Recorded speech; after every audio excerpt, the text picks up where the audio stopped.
The Samsung S90D QD OLED with a third generation panel was such a big disappointment to me when it comes to brightness, because even my Samsung S90C with a first generation QD OLED is brighter, noticeably brighter, when I have them side by side and I compare three S90Ds, and this was consistent and also has better screen uniformity than all three of them by far. It's not even close. The thing is, I got it for a good price, and when it comes to colors and how natural everything looks on this TV, it's just amazing. The brightness is so restricted by Samsung out of the factory, then I would say just max out the brightness and get everything you can on the service menu, which I'm going to show you in this video. And I don't believe in this case it is risky at all, because I am sure that this panel can get a lot brighter. This is like intentionally nerfed by Samsung. And let me make this very clear. There is a fear out there about the firmware updates with Samsung. Oh, they are going to nerf the brightness of the TV with a firmware update. It's not going to happen. It's not gonna happen. Especially if you go to the service menu and max out the brightness the way I'm going to show you in this video. It happened with the S95B, and everyone knows that. But what happened was, out of the factory, the Samsung S95B was coming with the brightness max out on the service menu. Anapic 1023, which is what I'm going to show you in this video. So with a firmware update, Samsung reduced that number on the service menu. So some people think, oh, we no longer have the same TV. They nerfed the brightness. Yes, they did. But if you go to the service menu and max out that number, there's nothing they can do about it. I believe. Okay, this is my opinion. If you go to the service menu, there's nothing Samsung can do about it. And they will not eliminate service menu access because it is necessary for service. They might change the code, they might change the way, but you will always be able to access the service menu, especially if you use the color control app with a PC. Because if they change the way to access the service menu, the color control app will figure it out, and you don't even need to know the code. You don't need to know anything. You just click access to the service menu, boom, you're right there. No problems. So when it comes to firmware updates with these Samsung TVs, don't do it. If everything is working fine and they don't tell you what they are updating, it doesn't make any sense. Unless you use the internal apps, you want to make sure everything is up to date or something. But I would not be afraid of Samsung, before CES, they're going to nerf the TV and then you have something different. That is fear mongering, in my opinion. It's not gonna happen. It doesn't make any sense. Why would they do that? They already nerfed the TV out of the factory massively. Big time nerf. If you have an S90C with a second generation QD OLED, it is significantly brighter than this S90D. That doesn't make any sense. It is like 100 nits more full screen and 2000 nits peak on a small windows. This one is 1500 nits peak and 200 nits full screen. That's a massive difference. Do you think this third generation QD OLED cannot do 2000 nits peak and over 300 full screen? Of course it can do that, and it can do that safely, probably with less risk of burning. But Samsung nerfed that. They reduced the ability of this panel being able to do that. So in this case specifically, I would say do it. And yes, every time you increase the brightness, you're increasing the risk or the likelihood of getting burning and image retention and all of that. But it's not really. Okay, I don't believe so. And you can do this. You can have something very bright, like a test pattern with a small window here, and then change to a gray slide. And if you see image retention and it takes very long to clear, then okay, let me reduce the brightness, let me just keep it the way it is. That's not what I see. My S90C has way more clear image retention than this one. It's not even close. I might do a video showing that. When I have a small window that is very bright, something like this, for example, I have a pattern generator here with reshade, and this is the way I tested the settings I'm going to share with you in this video. I tested the brightness before and after, and I'm gonna share those numbers with you here. So we have a point of reference, a criteria other than my eyes, to know that the changes we're going to do here are going to give us more brightness, and that it makes sense to even go to the service menu and make those changes. So if I open here this pattern generator and I measure that brightness, or you go from something like this to a full screen gray, that's where you can see the image retention. Okay, my S90C has clearly more image retention, and it takes a lot longer to clear than this S90D. That's why I can tell you, man, of course it is not safe. Of course you're increasing the likelihood of getting more burning. But these Samsung TVs are not going to be like something else is gonna break. Okay, the Samsung quality. Something else is gonna break before burning becomes an issue. That's what I believe. Okay, so I would say do it. I would actually recommend you to go to the service menu on the S90D QD OLED with a third gen panel specifically. And how do you know that? I'll show you. I would actually say this is safe to do. That's my opinion. Okay, you can do it at your own risk. This is what I believe, and the reason is even first gen is brighter. That's crazy, man. It's just absolutely insane. And of course there is always a small difference from panel to panel, but I tested three Samsung S90Ds, and they were exactly the same when I measured them with my app. I have a phone app. This is how I measure the brightness. It is not accurate, but it is a point of reference. With this Lux Light Meter app on my phone, I get a number, and I get a number that is fairly consistent. So I point the camera to the screen, I get a number, I do it again, I get the same number, I do it tomorrow, I get about the same number. It's very close. It is a good point of reference. So when I'm comparing one TV to the other, that phone app is better than my eyes in determining which one is brighter. 100%.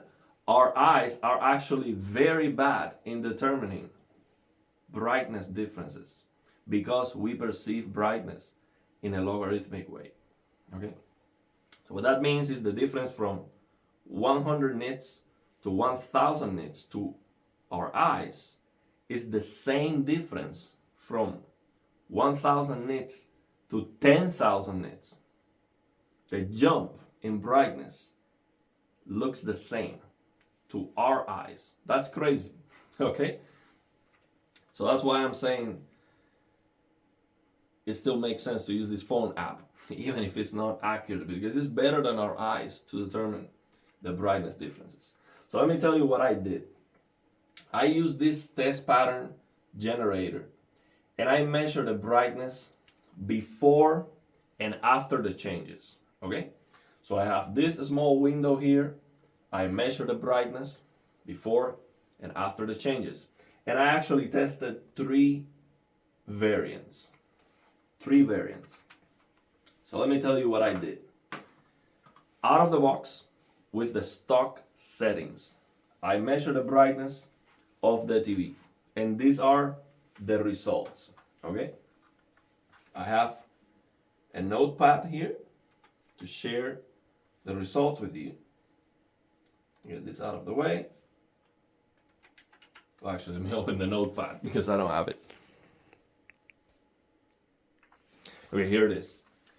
So, out of the box, a stock, I measured that small window. And with the Lux Light meter app and my phone, I changed the calibration of the app to the minimum, so 0.5. And I measured 1300. 1300 lux. That is not nits, that is not accurate. But I measured 1300 on that small window. A stock. So then I went into the service menu and I max out this Anapic setting that I'm going to show you. So to access the service menu, again, you don't need a service remote. You can use the color control app with a PC or laptop, okay, which is what I would recommend you. I don't recommend you to get this remote because it's very cheap, it's very bad, the buttons don't work very well, it's Chinese quality, absolutely terrible. I will not post an affiliate link because I don't recommend this remote. So use the color control app, but for simplicity purpose, I use the remote.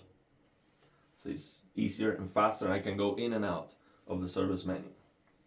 So you press Info, Factory, or again, use the color control. Link in the description of the video.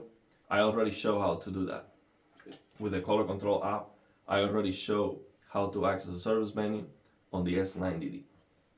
So that we come down here on the service menu to Advanced 0098.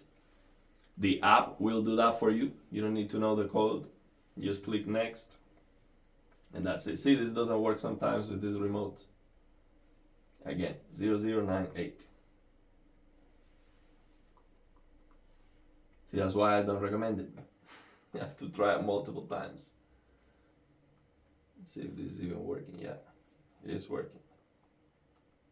Okay, there you go. Have to try like 4 times. So, I max out here. We come to EPA.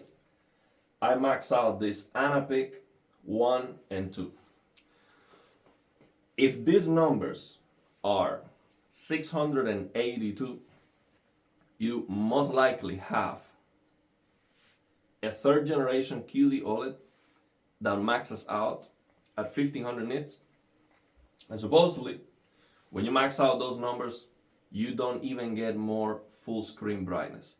Now, with my testing, I am getting a little bit more full screen brightness. But that's not accurate, and I cannot tell you how many nits exactly. But there is a difference, and the results are consistent. But based on the information that's out there, with this panel, or with the 1st generation QD OLED, you're not supposed to get more screen brightness when you max out these numbers. But I am getting more full screen brightness, and I will tell you the difference. So when you just do this, as simple as that, you go to the service menu, you max out these 2 numbers. What are the results? What's the difference in the numbers? Well, the difference is, let me see if I can get this out of the way to share the numbers. Okay. So the difference is, on that small window, that I was getting 1300 with the app, I am now getting 2000. Big difference. Okay? Now, the brightness that I set on that small window was 1000 nits. Okay? So just maxing out this Anapic to 1023, Anapic 1 and 2. Again, by default, they are 682. That means most likely you have a third generation 1500 nits max panel. So just max that out, you get I got 2000, and I got full screen. I got 10 looks more. So a stock, I was getting full screen white 260 consistently. Of course, like 263, 259, around that. That's an approximation, but very consistent. After doing this, I got a little bit more full screen brightness. So maybe that's less than 10 nits difference, but it is there. There is a difference that I can measure with the phone app. So I got 270.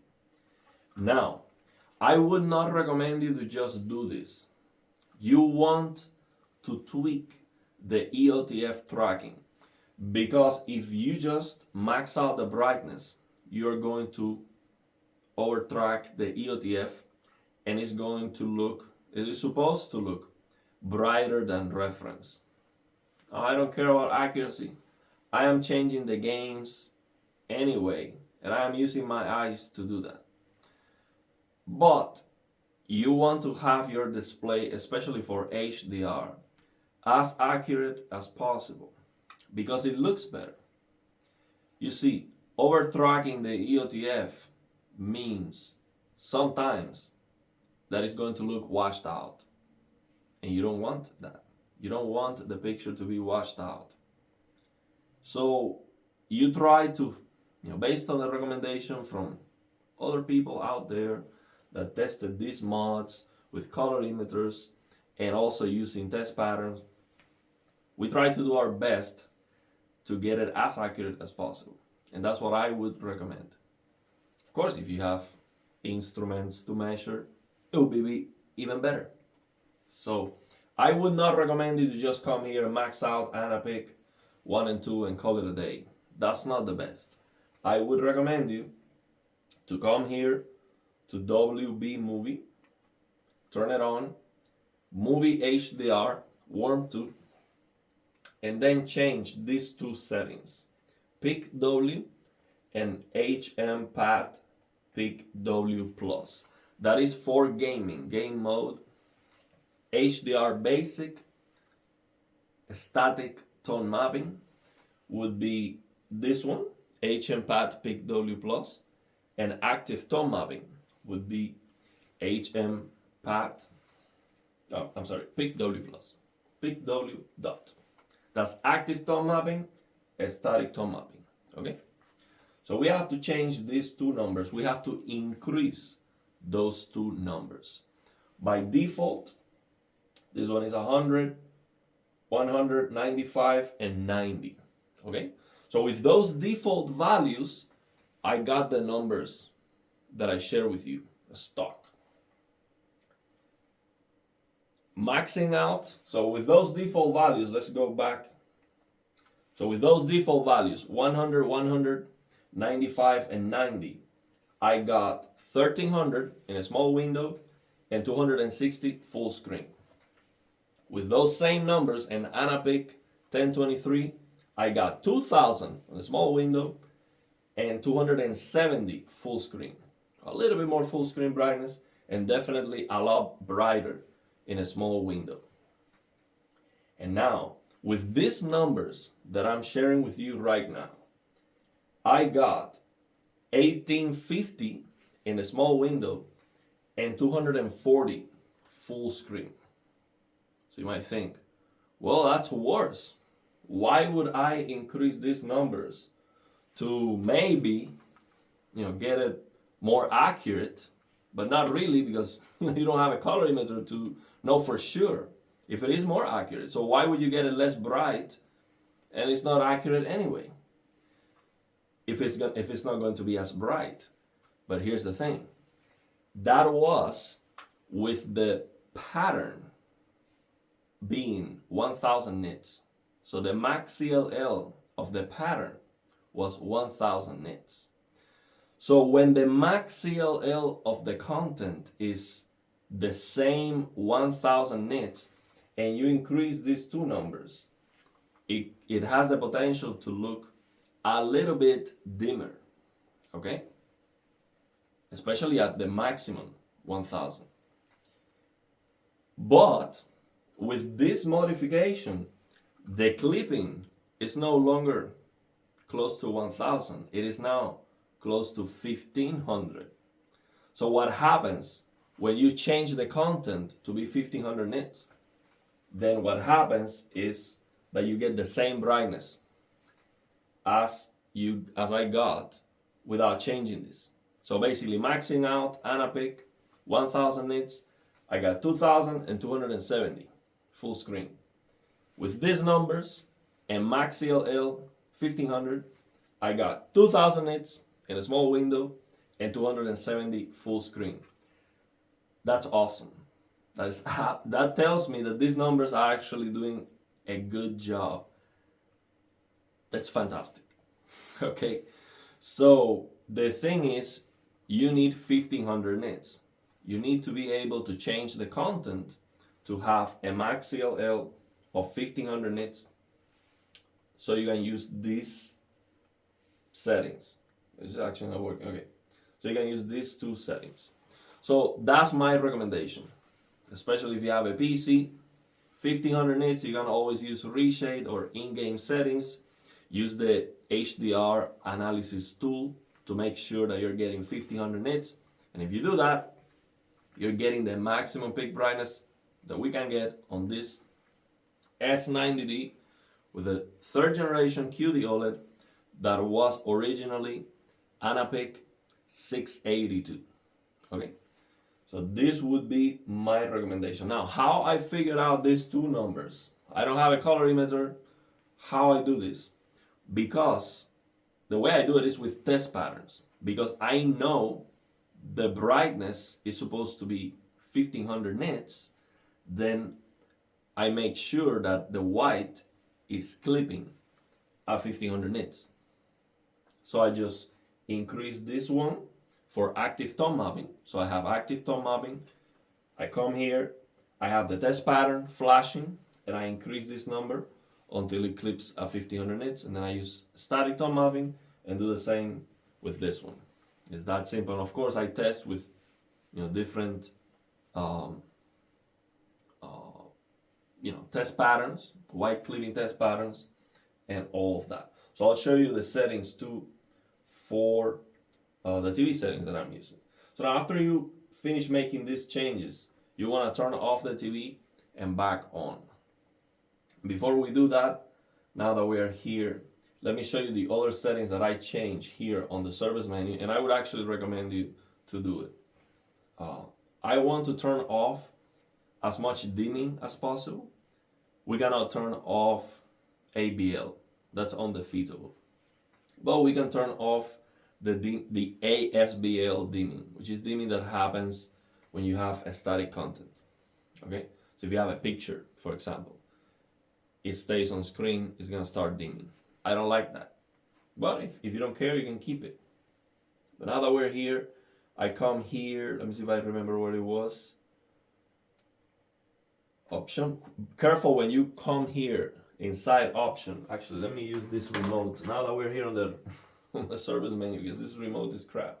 Careful when you come here to option, because the next one is a factory reset. You don't want to do this factory reset. It's going to erase the hours of the TV. It's going to erase all the history of the changes you did on the service menu. But it will also add a counter of the amount of times you reset the TV. So they will know you reset the TV. They are not going to know what you did, but that's going to happen. So it's not going to reset the Anapic or this HM pad, PIC W plus settings. It's not going to reset that. So you would have to change that manually back if you just want to make it appear as if you've never done anything to the TV. So we come here to MRT option. See if it was here. So now this is to turn off DSC. This is something that I do. I have another video about this to get Nvidia DLDSR and Nvidia image scaling working. I turn off DSC. Originally this game mode is 12. I change it to 9. Before you do all of that, try to make sure you have G-Sync enabled, so you don't get a black screen, because 144 Hertz is still going to work with DSC off, but you have to have G-Sync or FreeSync. Actually, I'm sure on AMD, I'm not even sure if it's working, but with Nvidia, it works with G-Sync. So this is to turn off DSC, game mode 9, from 12 to 9. So that's one change I recommend you to do. So you get image scaling and DLDSR working. And also you can delete the 4096 by 2160 resolution from the EDID using the CRU app. Very important. I have a separate video about that, link in the description of the video. So that's one change that I do here, and follow that video if you want to know all the details about that part. Then under SVC, here on info, we can see the hours of the TV, the amount of times you enter the service menu, and you can see this factory reset history should be blank. If it's not blank, it's because you have hit reset. So you don't want that. And here the factory execution history is all the changes that you've done on the service menu. You can see here all these changes that I've recently done. So now we don't need anything there. Under option HDMI, this HDR EDID 61, it is for HDR10 Plus. It is what tells the PC what is the brightness of the TV. So now I don't recommend you to change this from the default, because it didn't work, because I didn't know what is the number to change it to 1500 nits. And then even when I change it back to what it was, it's no longer working. So that's a mess. So I wouldn't recommend to change this. It doesn't matter anyway. With HDR10 Plus, the only thing that it does is to change the peak brightness slider for you. And if you know enough to come here, you know what's the peak brightness that you have to set on the game. So this is completely irrelevant. I would not even touch that. It's not necessary. So that's it from here. Let's go. I'm trying to find, I forgot where it was. Let's see, control. Yeah. So here under control, we come here to QD option.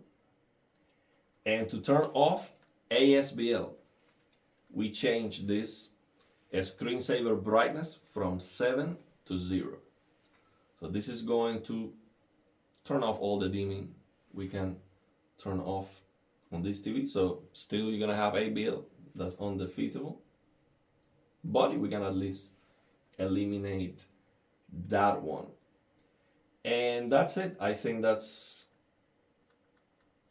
all the relevant information. Of course, you can see here the white balance. Don't copy the white balance calibration. I enter here on those 3 S90Ds, and these numbers were all different, and all 3 of them. So this calibration from the factory was completely different on each S90D. So it doesn't make any sense to copy this. Well, I'm showing you, maybe that's interesting to you, maybe, to see what's those numbers. So that is it. Those are the changes. So because I didn't change anything, I can just click here to go out of the service menu, factory, 2 times, and then one more time to get out of the service menu. If you change something, then you want to turn it off and then back on again. So to summarize, also I'm gonna share some of the tweakings I did here on this game. But to summarize, with the S90D 3rd generation QD OLED, definitely do this, man. I recommend it actually. For the S95C and or the S90C that has a 2nd generation QD OLED that goes up to 2000 nits, I was careful and I told you, well, this is wild. This is really increasing the brightness a lot, and be careful. Use BFI before you make these changes. Try to warm it up. Slowly release the brightness. This is so heavily restricted, in my opinion, from the factory that it doesn't matter. Just max out the brightness and enjoy. Okay, this is still right now. It is heavily, restricted by Samsung, and I see significantly less image retention. I might do a video about that, the thing is I have to adjust the camera settings to see if you can see that on the recording. I might do a video like that with a test pattern, super bright, and then change to a full gray and compare the S90D with the S90C. Big difference. So do it, man. I don't think it's not a big deal. I don't think it's a risk. Oh, you're getting more burning. Something else is gonna break. That's what I believe. Okay, but you do you. I recommend it. You get more brightness, and it looks fantastic. Looks very good. Unfortunately, full screen brightness is not a big difference, but yeah, we get what we can get. Now let me show you the TV settings too. Now that we're here, these are the TV settings I'm using. I like Game Motion Plus, so I have the HDMI in console mode. I like Game Motion Plus. And these are the settings. I set the color to 22 because using the test pattern generator, I set the window to be red, 100% red, 1500 nits of red. And then I lower this color and I increase it one by one to see when it stops becoming more saturated. And this is where it stopped, at 22, with a static tone mapping, with the settings I share with you. So if it's not getting more red, that's where I'm going to stop. So that's why I set the color to 22. But this is on this game. Maybe if I test a different game with different settings, maybe it will change, because this test pattern generator is actually, in game. Like, this is the real thing that you're going to see when playing a game. So if I test a different game and I have different settings, or instead of being HDR10 is sRGB, SC HDR, or something else, then it might be different, but maybe not. So that's how I decided that was going to be the color number. So I have a static tone mapping, warm 2. This is awesome on the S90D. This warm 2, the white balance is just incredible. This is the thing that I like the most about this TV. I highly recommend you. Warm 2 is awesome. No warm 1, nothing else. Although the difference is very small. But yeah, color space, custom BD 2020, no color booster. I don't think it's necessary for HDR. You don't get any extra saturation from what I can see. It's just clipping the colors more. So if I use the color booster, I have to lower the color. So yeah, I am basically destroying what makes this TV so awesome, which is the how natural it looks, for no gain. I don't see the higher color saturation with this color booster on HDR. Now on SDR is a different story. There's a big difference on SDR, but not on HDR. And peak brightness high. Okay? So these are the settings, and also, before we finish the video, let me show you some of the settings I'm using here on Reshade. Let me check how is the recording going. It's going good. So let me share with you these settings I am using on Reshade, because I think this is looking absolutely amazing. And that's why I recommend you, especially on the PC, to mess around with these settings, because it's totally worth it.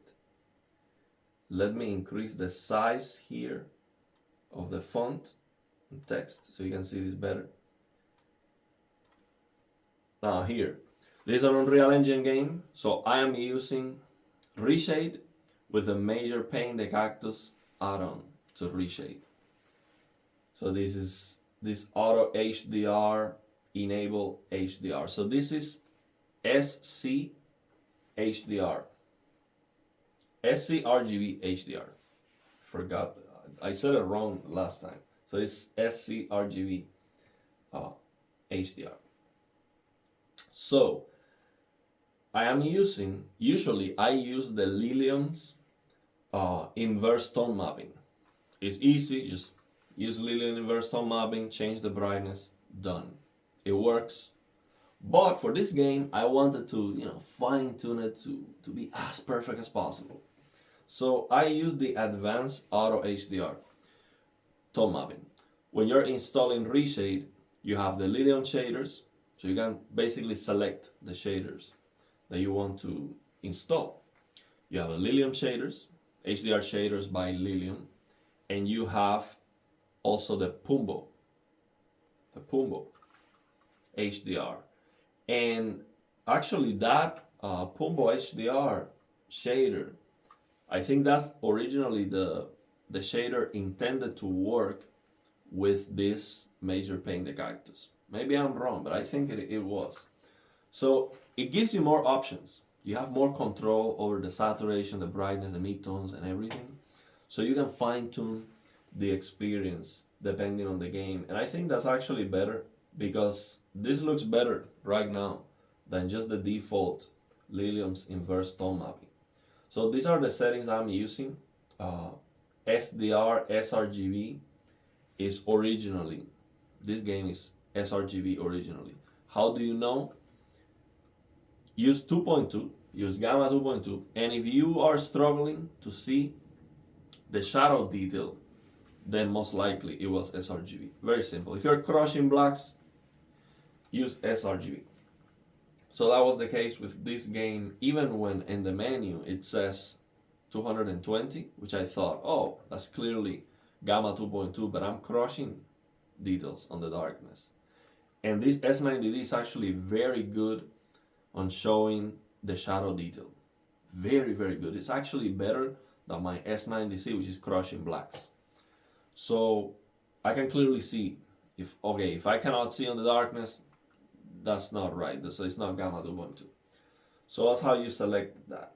Then you have this output white level, paper white, which is gonna change the overall brightness of the game. So just use your eyes, see how much brighter you want the midtones to be. And then you have control over the target peak brightness. And what I did was to increase this Auto HDR target max brightness to get 1500 nits. So when I use the HDR analysis tool, the max is 1499.7, 1500 nits. Okay, that's how I did it. And also, we have here different Auto HDR methods. I use the first one, which is recommended, but you can play around with the rest of them. They do look different. But also we have here this fine-tuning settings to get a little bit more shadow detail if you want, which I did. I increased the shadow detail in 0.2, so it is right now 1.2 for the shadow detail. And I also increase the saturation, the color saturation. And when you hover here on top of this extra HDR saturation, it says generates HDR colors BT2020 from bright saturated SDR BT709 ones, and neutral is 0. So basically, if you want BT2020 colors with these QD OLEDs, this is awesome. You can just increase this extra HDR saturation. Now this highlight saturation, this is changing the vibrancy but not expanding the color space. So basically it just looks more messed up, but you can play around with it. I don't like what it does. I prefer to just increase the HDR saturation, just increase the the color space. So then we can take advantage of the color gamut of this QD OLED, which is one of the definitely the highlight of the technology. So that's it. Those are the settings I am using for this game. This is not something I would recommend for every single game, but for this one, well, this looks really absolutely amazing. I mean, I've been playing this game. This is actually my second playthrough. This is already with the game beat. Actually, before I show you the game, let me also share with you how I do this. You see, these games have HUD elements. We're increasing the brightness, and if you're concerned about burning, you might want to get rid of the HUD in some games. Now, this game is awesome because when you move the camera, see how the HUD elements are moving completely. All of them. Even the objective. So sometimes you have an objective here at the top left corner. When you move the camera, the HUD elements are moving on screen. That is absolutely amazing. It is an additional setting on this game, and I think that is just so awesome. I mean, I wish more games had this feature, but I still want to get rid of it. Okay, I still want to have a key to toggle it off because I don't need to know that. This information here is completely useless to me, and there's no setting in game to get rid of it. That's bad. So on one hand, they did a great job with it being, movable, but on the other hand, they didn't give you any settings, which is a shame. And this is useless. Like, you play the entire game, you still need to know how to crouch and how to go to the inventory. You already know. You don't need to keep that information on screen. This is useless. Completely useless. Now your health, maybe it is useful when you're playing the game, but I still don't need it. I want to be able to turn it off. So the way I do that is using this add-on called Shader Toggler. And I've made videos specifically about this add-on, but it's very simple. All you have to do is to find the shader, either is a pixel shader, vertex shader, or let me actually run it. So for example, we turn this shader toggler on, we click on new, so we're gonna have a new let's say a new toggle. You can have a button to toggle on and off something. So then we click here on change shaders, and we will see something is running here in the top left corner. So what this is doing is identifying everything that's going on right now on screen. Things like the HUD, okay? So we have compute shaders, pixel shaders, and vertex shaders. So in my experience, the HUD elements are most likely pixel shaders. So what you have to do is on your keyboard, you have 1 and 2, 4, 5, and 7 and 8.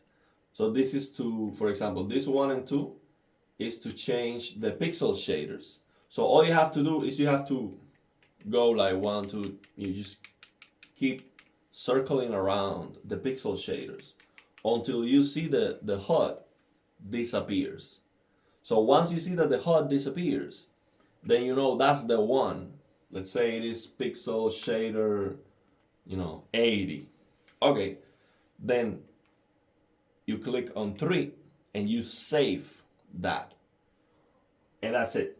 So with that, then you just save that and you change, you basically add a hotkey. So you can turn it on and off on the fly. It's that simple. You just need to circle around to find what you're looking for and you can turn that off. Now, sometimes you can turn off things like chromatic aberration, which is another thing you might want to turn off. In some games, you can find it. In some games, you can just change the post-processing to low, especially with Unreal Engine, and that gets rid of chromatic aberration.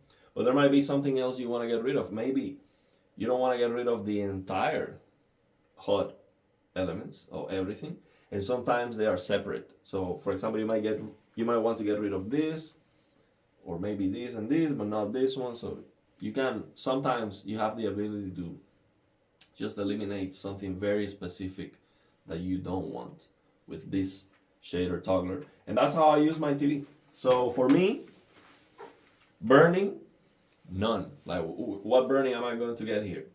No, there's nothing static on screen other than the scope. But of course, I need the scope. I cannot get rid of it. But you see, when you change the character anyway, the scope is different for each character. So the size of the scope is changing. So it's not a big deal. So yeah, that's for this game. It changes for each game, of course. But yeah, this is the way I use this TV.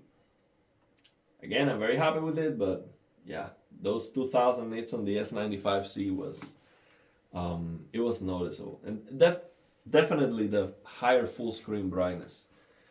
So yeah, it is a shame that they initially had those panels and then they changed them. It's a shame. I think the S90D from Costco or Sam's Club might still have the 2000 nits capable panel, but yeah, I'm not going to pay more money for it. I got this one for $1,200, and in Costco is at least $1,400. So I'm not gonna pay $200 more and then have to go through again and try to get lucky to get a good panel with good uniformity. So yeah, I'm not doing that again. This one has good uniformity, not as good as the S90C, but it's good enough. And I'm very happy with the colors. It looks great, and yeah, I don't have any other issues with it. So yeah, but yeah, definitely. I'm not as happy as I would be with 2000 nits. But yeah, this is my recommendation. Let me know your thoughts and opinions if you have any questions. And yeah, let's leave it there.